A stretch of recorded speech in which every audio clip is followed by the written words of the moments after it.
नमस्कार, मैं पंकज प्रसून।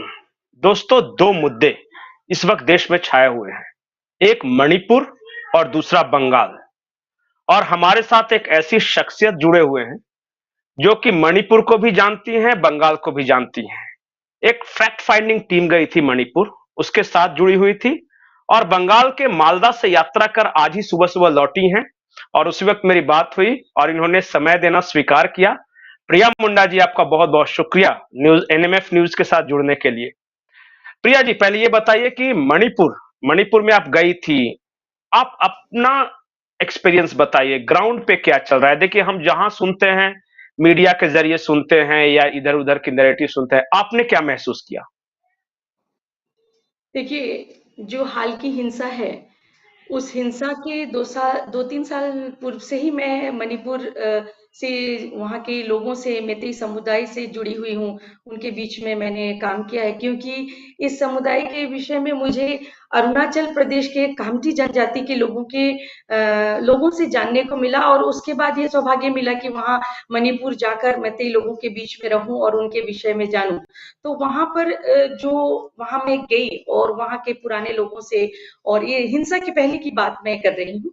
तो उस समय जो उन लोगों के विषय में हमने जाना, जी ये जो मैतेई लोग हैं, ये वहाँ के मूल हम्म। निवासी हैं।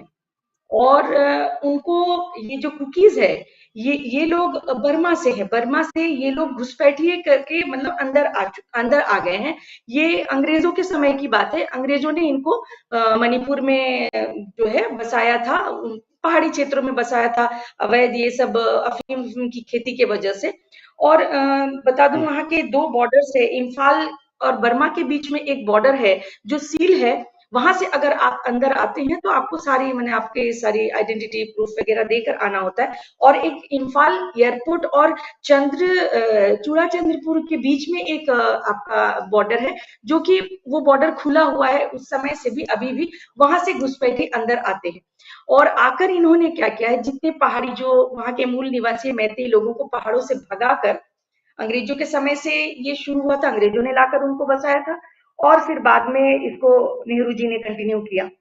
और वहां पर आकर इनको उनके जगह से भगा दिया और वहां के मैतेई समुदाय के लोग जो है इधर इम्फाल की तरफ आकर बस गए और अपनी जो है रोजी रोटी कमाना और इसमें वो लोग लग गए। और ये जो कुकीज जो हम्म। है, कुकीज तो आपको पता ही होगा, they are from Burma and all are Christians. और सारे मतलब कोई भी अच्छा नहीं, मैंने सबका मेंटालिटी मतलब मार काट लूट लपाट यही सब करके इन लोगों का जीवन यापन चलता है, यही करते आ रहे थे। अब जो ये हिंसा शुरू हुई, एक्चुअली हिंसा कैसे शुरू हुई मैं आपको बताऊं कि अ, मैंने मणिपुर हाईकोर्ट ने ये ऑर्डर दिया कि इनको मैंने ये पास हम्म। कर दिया, मतलब ये जबकि कांग्रेस के समय से ये होल्ड था कि भाई इनको जो है रिजर्वेशन दिया जाए और जो मेटे समुदाय के लोग हैं उनको उनके जो पहाड़ हैं, उनके जो क्षेत्र है, वहां जाकर वो फिर से अपना जो घर अपना वो छोड़कर आए थे, वहां जाकर वो बसे। और जो कुकी है वो जहां है वहीं रहे, इनको डिस्टर्ब ना करे। तो बस यहीं से ये जी। लड़ाई शुरू हुई, जो कि इन्होंने जो घुसपैठी करके पूरे पहाड़ को अफीम की खेती का अवैध ये करने का जो बस यहीं से ये टॉर्चर का ये शुरू हुआ। और पहले भी हो या इतने सालों से भी हो, मैतेई समुदाय बहुत अच्छे से नहीं है, मतलब उनको हमेशा से कुकी समुदाय के द्वारा टॉर्चर ही किया गया, जिसके वजह से वो इम्फाल आके बसे। अभी लास्ट मंथ ही मैतेई समुदाय के एक एसडीओ को भी मर्डर कर दिया गया। तो ये अभी भी चालू है। और जो कंडीशन है मणिपुर की, आप लोगों को तो न्यूज़ के माध्यम से लोगों को वो नहीं दिखाया जाता जो एक्चुअली ग्राउंड रियलिटी है। ग्राउंड रियलिटी बहुत ही खराब है। मतलब अगर देखा जाए तो कुकी समुदाय के हम्म। साथ में मतलब एक क्या बोले, सपोर्ट है, फाइनेंशियल सपोर्ट बोलिए या जिस तरीके का भी सपोर्ट बोलिए, उनके पास हथियारों की कमी नहीं है, उनके पास पैसों की कमी नहीं है। और उनके लेडीज हो चाहे जेंट्स हो चाहे बच्चे, वो ऐसे कि मैंने पैदा ही होते हैं जैसे उग्रवाद, मैंने उग्र हैं वो लोग, मैंने मारने पीटने है। और मैतेई समुदाय जो है बहुत ही शांत अच्छे से रहने वाले लोग। तो अभी भी ऐसा न्यूज में आना तो बंद हो गया है। मैं हमेशा से इस बात का दुख करती हूँ कि जब जो मैटर चलता है तब न्यूज वाले इसको बहुत अच्छे से चलाते हैं, बाद में वो भूल जाते हैं इसको। उस जगह पर मैं इस आपके इस चैनल के माध्यम से हर चैनल को ये कहना चाहती हूँ कि कहीं पर अगर इस तरह की कोई घटना होती है तो जब तक वो उसका कोई समाधान ना निकले या सॉल्व ना हो जाए तब तक आप इस मैटर को दिखाएं, ताकि सरकार को या जो भी बैठे केंद्र में बैठे हो जहां भी वो सारे एक लोग चीज प्रिया जी, जी एक हम्म एक चीज प्रिया जी, जो भी एक रिपोर्ट भेजी गई है केंद्र सरकार को, और उसमें कहा गया हम्म है कि मणिपुर हिंसा के पीछे एनजीओज और क्रिश्चियन मिशनरीज, कुछ चर्चेज की बहुत बड़ी भूमिका है। उन्होंने इस आग को और लगाया या खाई बढ़ाई या हिंसा के लिए उकसाया। आपकी रिपोर्ट क्या कहती है कि चर्चेज और एनजीओज, इनका क्या योगदान रहा? इन्हीं का योगदान तो रहा है। मैंने तो आपको इससे पहले जैसे बताया ही कि जितने कुकी समुदाय के लोग हैं दे आर ऑल क्रिश्चियंस, ये लोग सारे क्रिश्चियन हैं। तो जब रिजर्वेशन मिला या फिर से मैतेई समुदाय को बसाने की बात हुई, ये बोल ले तो ये जो मणिपुर की जो हालत है, ये आप पकड़ लीजिए कि सेकंड कश्मीर जैसे हालत थी। मतलब अपने ही घर से अपने हम्म, लोगों को भगा दिया गया, जो कश्मीर में जो हालत थी वही सेम हालत, वही सेम सिचुएशन जो है मणिपुर की भी है। और जो ये रिपोर्ट गया है इसमें एकदम सही रिपोर्ट है कि इसमें मिशनरी, आप एक एग्जांपल, आप भी झारखंड से है, आपने देखा होगा। मैं देखिए किसी भी चीज को ये ना लिया जाए कि मैं किसी चीज को सपोर्ट कर रही हूँ। कुकी समुदाय हम्म। के दो महिलाओं के साथ में जो व्यवहार हुआ मेतेई समुदाय द्वारा, देखिए कभी कभी क्या होता है ना, इंसान मतलब जो है टॉर्चर सहते सहते जब वो अति हो जाता है तो वो एक कुछ एक्शन लेने का प्रयास करता है, कमजोर ही हो, हम्म, लेकिन टॉर्चर जब सह के बहुत ज्यादा वो ये हो जाते हैं तो वो खुद माने इरिटेट होके जब अपनी ही आंखों के सामने में अपनी बहू बेटियों की इज्जत लूटते हुए देखते हैं, तब वो इरिटेट होके, भले ही उनके पास कोई पावर ना हो, कोई हथियार ना हो, उतने पावरफुल वो ना हो फाइनेंशियली, वो एक कदम उठा लेते हैं। जो ये हुआ था क्योंकि दो महिलाओं के साथ में हुआ था, मैं उसको सपोर्ट नहीं कर रही हूँ कैसे भी कि वो सही हुआ था, लेकिन जैसे ही ये घटना घटी, आप देखिए रांची में मानव श्रृंखला निकल गई, ईसाई मिशनरियां चिल्ला चिल्ला कर बोलने लगी कि महिला के साथ में, मतलब ये विक्टिम कार्ड उनका वहीं शुरू हो जाता है। ह्यूमैनिटी जो भी है इनका, जो मानवता का खेल जो है, ये सब कुछ समय से ही शुरू हो जाता है। मैं ये पूछना चाहती हूँ, एकदम है इनका ईसाई सपोर्ट है, फाइनेंशियल ईसाइयों का सपोर्ट है, कुछ एनजीओ का है, अदरवाइज कुकीज की इतनी ताकत कहाँ, आप समझ के देखिए। और ईसाई का सपोर्ट कैसे है, ये यहीं पे आपको प्रमाण मिलता है कि जब ये हिंसा शुरू हुई उस वक्त में, आपको बताऊं मैं वहां के कुछ लोगों से जुड़ी हुई थी, काफी दिन तो फोन में नहीं, लेकिन बाद में बात जब हो पाई, इंटरनेट ओके हुआ, घर में घुसकर भाई, पिता, पति हम्म, या जिनके सामने में उनकी महिलाओं को रेप किया जा रहा था, उन्हीं के सामने, ऐसा नहीं कि कहीं और ले जाकर, कहीं कभी कभी ऐसा सुनने में आता है ना उसी घर में कहीं और ले जाकर रेप किया, नहीं, इतने क्रूर मतलब ये लोग होते हैं, उन्हीं के सामने में उनका रेप करते थे और उनको मार कर उनके घर के फ्रंट जो दरवाजा है एंट्रेंस में, वहां पर उनको चिपका दिया जाता था। तो जब इतना सारा कुछ, ये दो महिलाओं की बात, दो कुकीज की महिलाओं में ईसाइयों को इतना, मतलब इन्होंने इतना कुछ कर दिया, लेकिन जब ये मैतेई लोगों से हो रहे थे तब ईसाई समुदाय कहाँ थी, तब मानवता कहाँ गई थी, और तब महिला के विषय में कि महिला के साथ में अत्याचार हुआ, तब ये इन्होंने मानव श्रृंखला श्रृंखला क्यों नहीं निकाला। इसी से ये साबित होता है कि ईसाई मिशनरी सपोर्ट कर रही है। जैसे ही आप पे पड़ा, आप राहुल गांधी, तिलमिला उठी। राहुल गांधी सिर्फ कुकी का सपोर्ट क्यों कर रहे हैं? आपको क्यों लगता है कुकी का? वो बार बार जा रहे हैं तो वो कुकियों के साथ, नहीं, अंदाजा तो हम भी कुछ लगा पा रहे हैं, मिशनरियों के इशारे पर, ईसाई देशों से पैसा लेने के लिए। क्या हो वोट सकता है बैंक की कारण? राजनीति, सबसे पहले तो वोट बैंक की राजनीति तो है, उनके जो भी किया हुआ उनके नाना जी का ही किया हुआ है, उन्होंने ही जो अंग्रेजों ने किया था बाद में कैरी फॉरवर्ड या जो भी बोले उन्होंने ही किया है। पहला तो वोट बैंक की राजनीति, विदेशों से पैसा मंगाना तो ये तो है ही, साथ ही आप तो जानते ही हैं कि उनकी माता जी नॉर्थ, ऑब्वियसली है। जी, नॉर्थ ईस्ट जी को क्रिश्चियन बनाना था पूरा, और उसमें आ गया बिल्कुल, रोड़ा, बिल्कुल और इस आ वजह गया से रोड़ा। राहुल गांधी कुछ ज्यादा। हम्म, हाँ, तिलमिला गए क्योंकि एक क्षेत्र जो उनके अंडर में था, उनके हिसाब से चल रहा था, जो अंग्रेज करके गए थे बाद में उनके नाना जी ने उसको सेट कर दिया था, उसके बाद मैंने 70 सालों इन 60-70 सालों में मैंने कश्मीर जैसी ही हालत इन लोगों ने कर दी थी। जब उनके हाथ से जो छूटने लगा तो तिलमिलाहट से जो है वो जो भी कर रहे हैं वो कर रहे हैं। आपको तो पता ही है कि वो क्यों ये कर रहे हैं। बहुत सारी चीजें उसमें से खास तो ये है कि एक मिशनरी सेंटिमेंट मैंने क्रिश्चियनिटी का मतलब वो जो होता है ना, हम लोग जैसे अपने ये से हम्म, जुड़े मतलब एक सेंटिमेंट होता है, वो सेंटिमेंट भाई में भाई वो क्रिश्चियन क्रिश्चियन भाई भाई भाई भाई जी क्रिश्चियन जी क्रिश्चियन जी बिल्कुल। जी हाँ। बिल्कुल अच्छा, बिल्कुल बंगाल भी गई हैं और जी मालदा वगैरह जो एरिया की बांग्लादेशी घुसपैठियों का गढ़ बताया जाता है, वहां क्या देखा बिल्कुल। आपने, क्या महसूस किया? देखिए मालदा में यहाँ भी काफ़ी दिनों से, काफ़ी सालों से जुड़ी हुई हूँ और लोगों को जोड़ने का प्रयास कर रही हूँ। वहाँ भी काफ़ी हमारे संथाल समुदाय के लोग हैं और उनको जो है ये घुसपैठी जो बांग्लादेश से आए हुए हैं रोहिंग्या, पूरे मतलब मालदा पूरा टोटल बोला जाए तो खत्म होने के कगार पे है। कुछ लोग जो पुराने लोग हैं उसको पकड़ कर रखे हैं और हम लोगों ने भी उनको पकड़ कर रखा हुआ है कि वो टूटे ना। तो वहाँ की सिचुएशन ऐसे है हम्म, कि सारे रोहिंग्या, बांग्लादेशी सारे वहाँ घुस चुके हैं और उनकी नज़र हमारे धार्मिक स्थलों पर है। एक ऐसी जगह है मतलब अभी मुझे नया इस बार ही मैसेज मिला है, मैं उसको बाद में रिवील करूँगी। हम्म, एक मंदिर है उसी क्षेत्र में बहुत ही पौराणिक मंदिर है, उसको इन लोगों ने मस्जिद बना दिया। और अभी एक और मतलब ये मंदिर है, वहाँ पर मतलब 1400 1200 1400 साल पुराना मंदिर है। मैं उससे 2 साल 3 साल से जुड़ी हुई हूँ। उस मंदिर को इन्होंने क्या ना धीरे-धीरे एक मतलब कैप्चर करने का प्रयास कर रहे हैं। वहाँ पर वो लोग क्या कर रहे हैं, धीरे-धीरे अंदर घुसकर अपना दुकान बनाने का प्रयास कर रहे हैं। अपना मतलब पहले और ये कंस्ट्रक्शन कैसे करते हैं?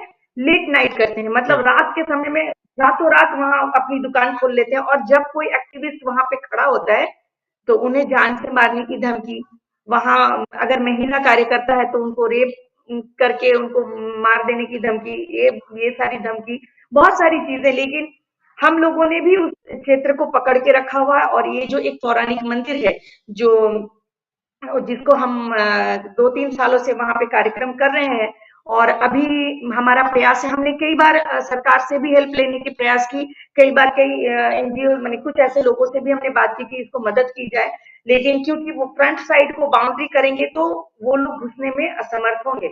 लेकिन कहीं से भी कोई हेल्प नहीं मिला। प्रशासन का कहना है कि आप अपनी जगह को सिक्योर कर लीजिए, उस एरिया को बाउंड्री कर लीजिए, तब जाकर कहीं हम सिक्योरिटी आपको दे सकते हैं। तो इस बार मैं इसीलिए गई थी कि अब उसके फ्रंट साइड को हमारा संगठन विरसा वाहिनी फाउंडेशन उसको जैसा भी हो बाउंड्री कर देगी, ताकि वो फ्रंट साइड से जो घुसकर धीरे-धीरे मंदिर परिसर में घुसते जा रहे हैं। इवन मंदिर का एक तालाब है, उसको भी इन्होंने दूषित कर दिया है। तो ये प्रयास है और वहाँ की स्थिति बहुत ही खराब है। कुछ पुराने लोग हैं इसीलिए मालदा बचा हुआ है। वो लोग अगर छोड़ दे तो मालदा टोटल खत्म। अच्छा, ये बांग्लादेश घुसपैठ को लेकर, बांग्लादेशी घुसपैठ, ये रोहिंग्या, ये सब का हम बहुत सुनते हैं बंगाल में। और मैंने जहां हुँ, तक महसूस किया है, खास करके जो बॉर्डर इलाके हैं, बांग्लादेश का बॉर्डर का इलाका है, वहां पे ज्यादा हुँ। है। जो बंगाल सरकार का रवैया क्या आपको महसूस हुआ? देखिए, मैं ये नहीं कह रहा कि आप ममता बनर्जी को ये किए वो किए, आप जमीन पर जाकर प्रशासन का रवैया और वहां की सरकार के रवैये के बारे में कुछ बताएं। देखिए, प्रशासन तो ऐसा है कि उनके हाथ-पैर बंधे हुए हैं। जब हम लोग जाकर वहाँ बात करते हैं, प्रशासन से बात करते हैं, हम्म, उनको भी कहीं दिखता है कि भई यहाँ गलत हो रहा है। लेकिन क्योंकि उनका ये कहना है कि हम भी परिवार वाले हैं, हमारा भी इस नौकरी से हम्म, मतलब परिवार चलता है। अगर हम कुछ अपनी तरफ से भी कुछ करने का हमें ऑर्डर आएगा तो हमें भी बुरा लगता है कि हमारे मंदिरों को कब्ज़ा किया हम्म, जा रहा है, इनका टॉर्चर हिंदुओं के प्रति बढ़ रहा है। हम ये देखते हैं लेकिन हम बंध जाते हैं क्योंकि हम परिवार वाले हैं। और सरकार की तो मैं क्या बोलूँ, ममता दीदी मतलब एक महिला है, बहुत शर्म की बात है, बहुत ही शर्म की बात है। एक महिला होते हुए वो महिलाओं के ऊपर इतना टॉर्चर होते हुए देखकर भी वो चुप है, कुछ नहीं बोलती हैं। तो एक महिला होकर अगर एक शब्द नहीं बोलती हैं, तो आप उनसे उम्मीद उनके उनके सरकार से आप उम्मीद क्या करेंगे? उनके सरकार में उनके जो कार्यकर्ता हो या उनके गुंडे हो, तो टीएमसी के नाम से ही वो लोग तो गुंडागर्दी कर रहे हैं। जी, क्या ममता दीदी को ये नहीं दिख रहा है? घर से निकाल-निकाल कर लड़कियों का बलात्कार हो रहा है और उनके क्षेत्र में वो अपने आप को बैनर्जी कहती हैं। बैनर्जी मतलब जो है ब्राह्मण होता है। तो ये कैसी ब्राह्मण है जो अपने ही मतलब संस्कृति को खत्म करने में दुश्मनों का साथ दे रही हैं। और सबसे बड़ी बात, महिला को एक जो महिला होती है उसको ममता में ही माँ बोला जाता है। उनके अंदर में एक जो माँ का दिल जो बोलते हैं, ये खुद भी माँ है और एक महिला है। उनको ये सारी चीजें दिखाई नहीं देती। ये बहुत ही मतलब मैं न्यूज के माध्यम से तो आप लोगों को एक दो जगह की ही बातें आती हैं। उत्तर 24 परगना पकड़ लीजिए, 24 परगना पकड़ लीजिए, आप इधर मुर्शिदाबाद साइड में पकड़ लीजिए, फिर आपका क्या बोलते हैं, इन सारे क्षेत्रों में आप देखिए बहुत खराब स्थिति है। और ये जो इनके कार्यकर्ताओं की माने इनकी संख्या ज्यादा इसीलिए क्योंकि डर से भी लोग जुड़े रहते हैं। और वहां का माहौल उन्होंने ऐसा जी बना दिया है कि मतलब कोई कुछ बोले तो तुरंत उस पर एक्शन, या तो उसके घर की बेटी को उठा लो, ये कर लो। तो यही सब चीजें हैं। नहीं तो बंगाल तो मातृशक्ति वाला राज्य है, वहां की महिलाएं तो बहुत आउटबाउंड है, बोलती भी अच्छा है। महिलाओं में आपस में इस तरह की एकता नहीं क्या कि एक महिला का रेप अगर हो रहा है उसको कोई घर से उठा ले रहा है तो उन्होंने अभी आवाज क्यों नहीं उठाई? क्या वो भी डरी हुई हैं? जबकि बंगाल की बिल्कुल महिलाएं तो आपने डरने अभी वाली है नहीं। नहीं, नहीं ऐसा नहीं है। देखिए बंगाल की क्या कहीं की भी महिलाएँ जो हैं, महिलाएँ चाहें तो क्या नहीं कर सकते इसका तो मैंने प्रमाण दे ही दिया है क्योंकि मैं जिस क्षेत्र से हूँ वो एक नक्सली क्षेत्र है और उस क्षेत्र में हम्म। मैं आज धर्मांतरण के विरुद्ध काम कर रही हूँ। मतलब ये बहुत बड़ा एक एग्जाम्पल होना चाहिए हर महिला के लिए, जो मैं हर महिला को ये कहती हूँ कि ज़रूरी नहीं कि आपके साथ कोई खड़ा रहे, अन्याय अगर हो रहा है आप आवाज़ उठाइए, धीरे-धीरे लोग आपसे जुड़ेंगे। लेकिन बंगाल की स्थिति भाई मैं आपसे बोलूँ ऐसा है कि जो भी वो इतने पावरफुल है और उनके गुंडे इतने खराब है, इतने ऐसा उन्होंने जाल बिछा रखा है। आप अगर एक भी शब्द उठाते हैं या महिलाएं उठती है तो हर एक को उसका जवाब दिया जाता है और उनकी दशा बहुत खराब होती है।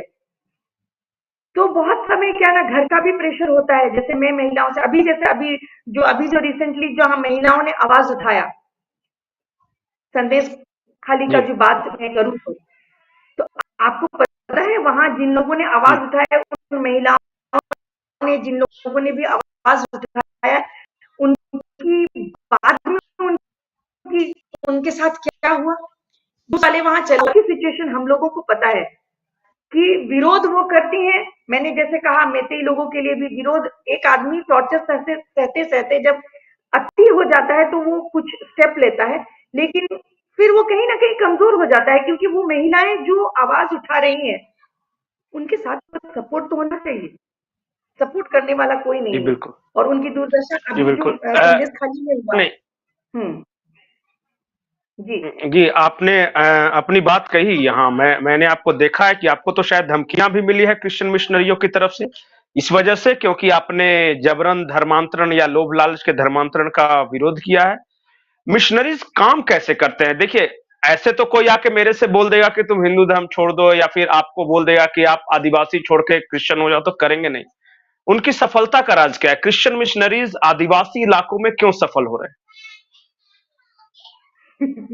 सबसे पहले तो मैं आपकी इस बात का जवाब दे दूं कि आपने मुझसे कहा कि मैंने मतलब ईसाई मिशनरी के टारगेट में मैं हमेशा रहती हूँ क्योंकि मैं हमेशा धर्मांतरण के विरोध में या उनके विषय में, तो मैं इसको डिटेल्स में आपको बताना चाहूंगी। ईसाई मिशनरी तो है, जी बताए बताए। लेकिन सिर्फ ईसाई मिशनरी मेरा विरोध नहीं करती या मेरे पर कई अटैक्स हुए हैं। तो ईसाई मिशनरियों से ज्यादा कहीं अपने लोगों ने मुझ पर अटैक किए हैं। ये सुनकर आपको बहुत आश्चर्य होगा कि ईसाई मिशनरियों को तो चुभ रहा है। कि क्यों चुभ रहा है ये हम्म। आपको पता है, क्योंकि उन लोगों का जो मिशन है उसको मैं फ्लॉप कर रही हूँ। उन लोग जो कर रहे हैं उसको मैं कहीं ना कहीं नाकाम कर रही हूँ। तो ऑब्वियस है किसी का कुछ फलता फूलता चीज को जब आप नुकसान करते हैं तो उसको तकलीफ होती है, तो वो टारगेट करते हैं, समझ में आता है। मैं यहाँ पर सिर्फ ईसाई मिशनरियों और हेरेडिटों की मतलब निशाने पे नहीं हूँ या वो ही मुझे मतलब उनके ही निशाने पर मैं नहीं हूँ। हमारे अपने लोग भी, मैं आज इस आपके चैनल के माध्यम से कहना चाहूंगी कि अपने कुछ लोग हैं उस पार्टी के लोग हैं जो पार्टी सीना ठोक कर सनातनियों के विषय में बात करते, हिंदू धर्म के विषय में बात करते। उस पार्टी से कुछ लोगों को ये जो मेरा कार्य है, ये इसमें भी राजनीति दिखती है। तो हम कैसे बचा पाएंगे अपने धर्म संस्कृति को, अपने समुदाय को? आपको बहुत बड़ी बात इस लाइव के माध्यम से, आपके इस चैनल के माध्यम से बोलना चाहूंगी कि एक बहुत ही प्रतिष्ठित व्यक्ति, पद्म विभूषण है वो, बहुत नाम है उनका। आपको सुनकर बहुत आश्चर्य होगा। मैं आपसे एक प्रश्न पूछना चाहती हूँ कि मेरे कार्य में, आप तो मेरे कार्यों को देख रहे हैं, आप बहुत सराहना भी करते हैं, आप इसी से मुझे ऊर्जा और ये मिलती है। मैं आपसे एक प्रश्न पूछना चाहती हूँ कि मेरे कार्य में आपको कहीं भी कोई भी जो मैं अपने समुदाय के लिए, अपने समाज के लिए कर रही हूँ, गलत दिखता है? नहीं, मुझे तो लगता है कि आप अपनी संस्कृति के लिए लड़ रही हैं, आदिवासी संस्कृति की रक्षा के लिए लड़ रही हैं। मैंने तो यही देखा है। और आप लोग विरोध किस सपोर्ट भी बात का करते है? हैं। विरोध बिल्कुल। यही कि मैं तो अपने धर्म संस्कृति के लिए लड़ाई कर रही हूँ। और मैं आज इस ईसाई मिशनरियों ने मुझे कई जगह, उसने अटैक किया, अटैक ही कर सकता है वो, लेकिन कई तरीके से फंसाने का मुझे प्रयास किया गया, मुझे अरेस्ट करने का प्रयास किया गया, लेकिन मैं हमेशा एक प्रूफ लेकर और उनके ऐसा काम करती हूँ कि वो मेरी कोई गलती ना निकाल सके। लेकिन सिर्फ ईसाई मिशनरी ही मुझे टारगेट नहीं करते हैं। कुछ प्रतिष्ठित लोग हैं जिन्होंने यहाँ तक, जो मेरे अभिभावक हैं, वहां तक जाकर राजनीति की है, ये कहकर कि प्रिया मुंडा को इमीडिएट जो है क्षेत्र से काम करने से हटा दिया जाए। जब अभिभावकों ने पूछा कि प्रिया के कार्य तो बहुत अच्छा है, उससे शुरू खूंटी से किया था, 8 स्टेट में आदिवासी उससे जुड़े हुए हैं, फिर आपको क्यों लगता है कि खूंटी क्षेत्र से उनको हटा देना चाहिए, काम नहीं करने देना चाहिए? तो उनका कहना है कि धर्म संस्कृति जाए, अगर खराब शब्द में बोला जाए तो उनके हिसाब से उनकी धर्म संस्कृति, जिसके वजह से उनको वहां से टिकट मिलती है रिजर्वेशन का, वो भाड़ में जाए बोला जाए तो। लेकिन प्रिया मुंडा को बंद कीजिए कि हमें धर्म संस्कृति से कुछ लेना देना नहीं। प्रिया मुंडा के वजह से हमारे बच्चों की राजनीति जो भविष्य है वो खराब हो रहा है, हमारे बच्चों के लिए हाँ, तकलीफ ईसाई वोट नहीं मिलेगा, ईसाई वोट नहीं मिलेगा वगैरह इस तरह का, बहुत सारे लोग वोट नहीं करेंगे, ये कारण हो सकता है। ये कारण तो उस पार्टी को होगी जो पार्टी ईसाई मिशनरी के वोट से खड़ी होती है। लेकिन एक ऐसी पार्टी, एक प्रतिष्ठित ऐसी पार्टी जिसको कि मतलब वो, उनका कार्य मैं अब क्या बताऊं, वैसे पार्टी जो कि मैंने बोला ना, वो सीना, जो पार्टी सीना ठोक कर ये कहती है, हिंदुत्व की बात करती है, उस पार्टी के एक प्रतिष्ठित व्यक्ति का ये कहना है कि नहीं, हमें नहीं चाहिए समाज का काम, और वो टारगेट हम करती है। और जहां तक आपका दूसरा सवाल जो आपने किया कि धर्मांतरण, काम कैसे करते हैं? हाँ, काम वो ऐसा करते हैं जैसे कि हमारा आदिवासी समाज जो है बहुत ही भोला भाला है, अभी भी बहुत पिछड़ा हुआ है। बहुत इंटीरियर, आप कभी जरूर, मैं चाहूंगी कि आपका चैनल आए और हमारे उन गांवों में विजिट करे जहां पर अब भी जंगलों में, पहाड़ों में हमारे आदिवासी लोग बसे हुए हैं। और पिछड़ापन अभी भी, बहुत सारी चीजें हैं वहां, उनकी सुविधा नहीं है, माने आवाजाही की सुविधा नहीं है, मतलब जमीन तो हमारे आदिवासियों के पास बहुत है, लेकिन उसको उपजाने के लिए उनके पास पैसे नहीं है, खाने के लिए पैसे नहीं है। तो यही सेंटीमेंट को यूज करके कहीं किसी का, मैंने जहां पर भी घर वापसी की है, लोगों ने धर्मांतरण कैसे किया, किसी की आंख में प्रॉब्लम है, अब इलाज करने के लिए पैसा नहीं है, ये मिशनरी जाते हैं और जाकर उनका इलाज करा लेते हैं, फिर उनको धर्म परिवर्तन कर लेते हैं। अभी जैसे आप लॉकडाउन के समय की बात ले लीजिए, ऐसे कई आदिवासी परिवार हैं झारखंड में जो 3-4 पीढ़ियों से वो मतलब ईसाई हैं। तो जब लॉकडाउन हुआ और उनको माने खाने के प्रॉब्लम हुए, तब उन लोगों ने उन ईसाई समुदाय के लोगों को नहीं पकड़ा जो ऑलरेडी क्रिश्चियन है, वहां पे भी भूख था, वहां पे भी खाने की तकलीफ थी, लेकिन वो वहां नहीं गए, उन्होंने ढूंढ ढूंढ कर वैसे आदिवासियों को ढूंढा जो अभी तक ईसाई नहीं बने हैं और उनको तकलीफ है, वहां राइस बैग दे देकर उनको कन्वर्ट किया है।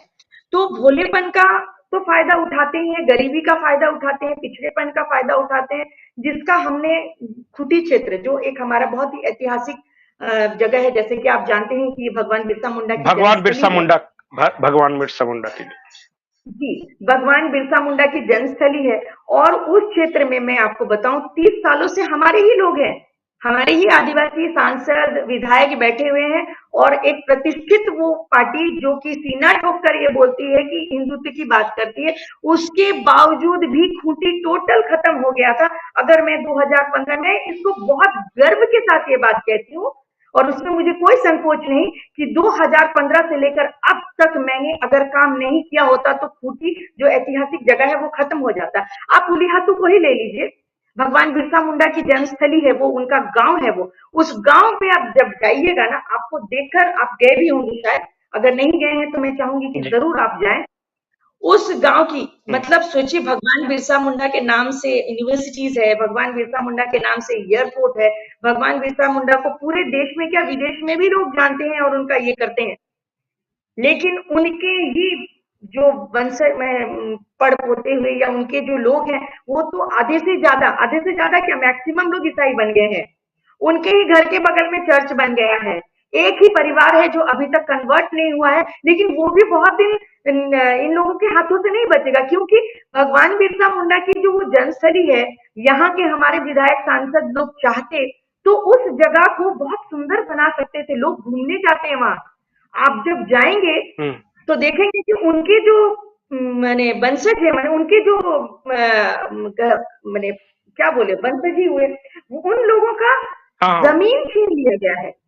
उनकी जो जमीन थी, 18 डेसिमल की जमीन सरकार ने ले ली है, लेकर वहां भगवान बिरसा मुंडा का स्टैचू वगैरह टाइल्स और उनको बेघर कर दिया है। वो किसी और की जमीन पर बसे हुए हैं, छत, उनके घर का छत टपकता है, पानी की व्यवस्था नहीं है वहां पर। एक मतलब एक क्लिनिक जैसा होना चाहिए, वहां एक एम्बुलेंस होना चाहिए, उनके घर में पानी की व्यवस्था होनी चाहिए, वहां उनके घर में बिजली की व्यवस्था होनी चाहिए। कुछ भी नहीं। और तो और उनके पड़पोते के जो दो बेटे हैं, उन दोनों को आज से 13 साल पहले ये कहकर नौकरी दी गई थी कि चलिए आप, उन्होंने शायद आवेदन डाला था तो उन्होंने कहा था कि चलो आप चपरासी में, जबकि वो लोग ग्रेजुएट है, एक तो मास्टर्स किया हुआ है, उनको ये बोलकर चपरासी की नौकरी में लिया गया था कि आप अभी ज्वाइन कीजिए, अभी तो वैकेंसी नहीं है, आपको फिर अच्छे ये जगह में हम शिफ्ट कर देंगे। 13 सालों में वो चपरासी के चपरासी ही रह गए। उनके बच्चे सरकारी स्कूल में पढ़ते हैं। उनके जो पड़पोते हैं उनको इलाज के लिए एक तो उससे मांगना पड़ता। पड़पोते की जो बेटी है वो बाजार में सब्जी बेचकर अपना पढ़ाई पूरा कर रही है। मैंने ये बात जी। वहां के डीसी को भी रखा था कि भाई इनके बच्चों को इंग्लिश मीडियम में शिक्षा दी जाए, इनके घर की हालत को ठीक की जाए। लेकिन हमारी विधायक सांसदों को ये लगा कि इस बात से कहीं प्रिया मुंडा पावरफुल ना हो जाए, हमारी सीट ढीली ना हो जाए, हमारी सीट हिल, उनका सीट, उनका जो कुर्सी है ना, ये कुर्सी का मोह बहुत खराब है। ये कुर्सी उनको हिलता हुआ दिखा। समाज, जिस समाज के नाम पर उनको वहां से टिकट मिल रहा है, उस चीज को वो भूल गए और उन्होंने डीसीवीसी को समझा दिया। मैंने एक पेट्रोल पंप की मांग की थी, जैसे कि आप जानते हैं आज हर विधायक सांसद के पास में एक पेट्रोल पंप तो जरूर है। तो मैंने ये बिल्कुल। बात रखी थी कि भगवान बिरसा मुंडा के परिवार को मैंने जमीन का भी इंतजाम कर दिया था कि एक पेट्रोल पंप दिया जाए, ताकि उनको जो इधर उधर बेच के ये करके जीना पड़ रहा है, उनको मैंने ये इन सब चीजों की परेशानी ना आए। उस पर भी विधायकों सांसदों का ये चल गया। तो सिर्फ मेरा मैं निशाने में सिर्फ ईसाई मिशनरियों, हरे टिड्डों की नहीं हूँ, मैं निशाने पे विधायक सांसदों के भी हूँ। उनको तो हर चीज में राजनीति दिखती है। जी। आखिरी सवाल कि आमतौर पे लोग सोचते हैं कि आदिवासियों को सिर्फ क्रिश्चियन मिशनरीज कन्वर्ट कर रहे हैं, लेकिन मैं देख रहा हूं हाल के दिनों में झारखंड में हो या छत्तीसगढ़ में हो, बड़े पैमाने पर बांग्लादेशी, रोहिंग्या और मुस्लिम समाज के लोग भी आदिवासी बहू बेटियों के साथ शादी नहीं करे, कई जगह जबरन भी उठा ले जाते हैं और जमीन के लालच में ये सब करते हैं। उनके खिलाफ ये आवाज उतनी स्ट्रांग या बुलंद नहीं हो रही है जितना ही क्रिश्चियन मिशनरियों के खिलाफ है। क्या ये वक्त आ गया है कि हम आदिवासी इलाकों की रक्षा, जिनको आप हरा टिड्डा बार बार बोल रही हैं, कि उनसे की जाए, और इस बारे में जन जागरूकता की कमी है? बहुत ज्यादा जन जागरूकता की कमी है। और जैसा कि मैंने बोला कि जो लोग उस पद पर बैठते हैं, किसी के पास मंत्रालय है, इस विषय में मंत्रालय से भी बहुत, मैंने करोड़ों में फंडिंग आती है। लेकिन मेरा ये सवाल है कि जनजाति मंत्रालय से जो करोड़ों में फंडिंग आती है, वो फंड जाता कहाँ है?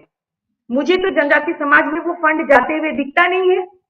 वो करोड़ों का फंड हम्म। मैं एकदम अगर स्पष्ट, अगर खुलकर बोलूं, जिसकी वजह से मैं बदनाम भी हूं, मुझे किसी चीज का ये नहीं लगता। वो जनजाति मंत्रालय से पैसे निकलकर उन मंत्रियों के जो क्या कहते हैं उसको प्रतिनिधि है, उनके मकान ठुक रहे हैं। कल को उनके प्रतिनिधि जो साइकिल में चल रहे थे, आज वो मर्सिडीज कार में घूम रहे हैं। कल जिनके पास खपरे का घर था, छत था, आज वो बिल्डिंग में घूम रहे हैं। तो ये लोग जन जागरूकता की तो कमी है ही, साथ ही और बहुत सारी चीजों की। और आपने जो कहा कि सिर्फ ईसाई मिशनरी ही नहीं है जो कन्वर्ट कर रही है, हमारे आदिवासी समाज की हमारी बहनें और बेटियां लव जिहाद का शिकार बन रही है, रिजर्वेशन बहुत सारी वजह से, और साथ में लैंड जिहाद की वजह से।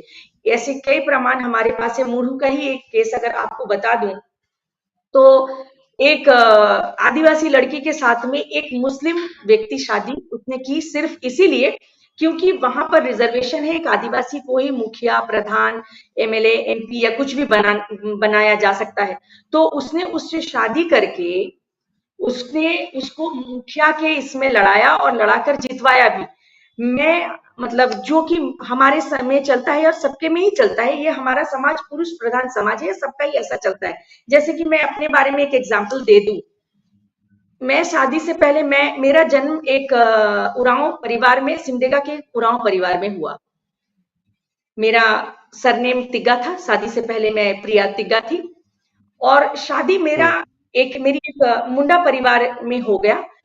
मुंडा घर में शादी हुई, वहां पे आने के बाद मेरा नाम प्रिया मुंडा हो गया। प्रिया तिग्गा से मुंडा। या प्रिया उरांव से प्रिया मुंडा हो गया, ये नियम है। लेकिन ये लोग क्या कर रहे हैं, लव जिहाद में हमारी बहनों और बेटियों को फंसा रहे हैं और उनसे शादी कर रहे हैं और उनका सरनेम को चेंज नहीं कर रहे हैं। और उस नाम से वो उनको वहां पे जो भी मुखिया, प्रधान, इसमें तो लड़ा ही रहे हैं, साथ ही साथ उनके नाम से जो है जमीन भी खरीद रहे हैं। क्योंकि आपको पता है कि झारखंड में हमारा सीएनटी एक्ट चलता है, वो उस क्षेत्र के मैंने वहां की जमीन उसी थाना क्षेत्र के मतलब लोग ही खरीद सकते आदिवासियों की हैं। जमीन सिर्फ आदिवासी खरीद सकते हैं। और वो आदिवासी यही जो है। उस थाना क्षेत्र के है, ये कोई भी आदिवासी कहीं भी जाके नहीं खरीद सकता है। मतलब वो आदिवासी उसी थाना क्षेत्र का होना है। तो इसी वजह से ये लोग हमारी बहनों बेटियों को लव जिहाद में फंसा कर शादी करके उनसे ये इलेक्शन में प्रधान के और इसमें भी खड़ा कर रहे हैं, और वो सक्सेस भी है। मुरहू में एक केस है। और दूसरा लैंड, और एक तो हमारे रांची में ही है, एक मुस्लिम व्यक्ति ने एक आदिवासी महिला से शादी कर ली। उस आदिवासी में वो महिला विडो हो गई थी और वो मुंडा समाज से ही थी। उनके हस्बैंड की मृत्यु हो जाने की वजह से उनकी जो है उनको उस जगह में जॉब मिलती है। और अभी वो महिला जो है ना, तो उन्होंने एक मुस्लिम व्यक्ति से शादी करने की वजह से, जैसे मैं तिग्गा से मुंडा हो गई, वैसे उनका भी तो चेंज हो जाना चाहिए था। चाहे अंसारी, अख्तर, खान या जो भी हो, ये होना चाहिए था। उन्होंने ऐसा नहीं किया। वो महिला आज भी ऑफिस में काम कर रही है अपने पुराने हस्बैंड के नाम से, उनके नाम से वो पेंशन भी उठा रही है। और उनसे जो बच्चा उनको हुआ है, मतलब मुस्लिम व्यक्ति से शादी होने के बाद जो बच्चा उनका हुआ है, उनका भी नाम उन्होंने उस व्यक्ति के नाम से जोड़ दिया है जो हस्बैंड उनका डेथ हो गया था, ताकि इस बच्चे को भी वो सारा रिजर्वेशन, वो सारी फैसिलिटीज मिले। तो ये सारी चीजें हो रही मिलता रहे जी, एक्सटी का लाभ मिलता रहे, इसीलिए। और देखिए हमारे मुरहू में ये इसको हमने कई बार आवाज उठाया, सांसदों विधायकों को बोला गया, लेकिन हम तो आवाज ही उठा सकते, करना तो इनको है, पावर तो ये लेकर बैठे हुए हैं, पर इनको इनसे कोई मतलब नहीं। वो मैंने कहा ना एक भाषा को, जाए समाज अपना, कहीं भी जाना है जाए, हमें तो अपनी कुर्सी बची रहनी चाहिए। उनको हर जगह जिस समाज की वजह से, जिस आदिवासी के नाम की वजह से उनको वहां से टिकट मिल रही है, उसकी भी उनको फिक्र नहीं कि वो समाज ही नहीं बचेगा तो आपको टिकट कहां से मिलेगी। लोग जाग रहे हैं। जी प्रिया जी, आपका बहुत बहुत शुक्रिया। जी बहुत बहुत शुक्रिया मणिपुर के ग्राउंड सिचुएशन बताने के लिए। बंगाल में क्या एट्रोसिटीज हो रही है, खास करके वहां हिंदुओं पर, हिंदुओं की धार्मिक जो जगहें हैं उन पर, आदिवासियों की धार्मिक जगहों पर बंगाल में जिस तरह अत्याचार हो रहा है, उसके बाद जो देश के आदिवासी इलाके हैं, खास करके झारखंड में किस तरह जो मुस्लिम्स हैं या फिर जो ईसाई मिशनरियां हैं वो आदिवासियों पर एक तरह से टूट पड़े हैं। और शायद यही कारण है कि जिस राज्य में आदिवासियों की जनसंख्या महज कुछ सालों तक 30% के आसपास थी, अब घटते घटते 22% आ चुकी है। तो अगर इस देश में आदिवासी संस्कृति को बचानी है, अगर इस देश के मूल स्वरूप को बचाना है तो इस तरह कन्वर्जन गैंग से सावधान रहना होगा। प्रिया जी, आपका बहुत बहुत शुक्रिया। नमस्कार।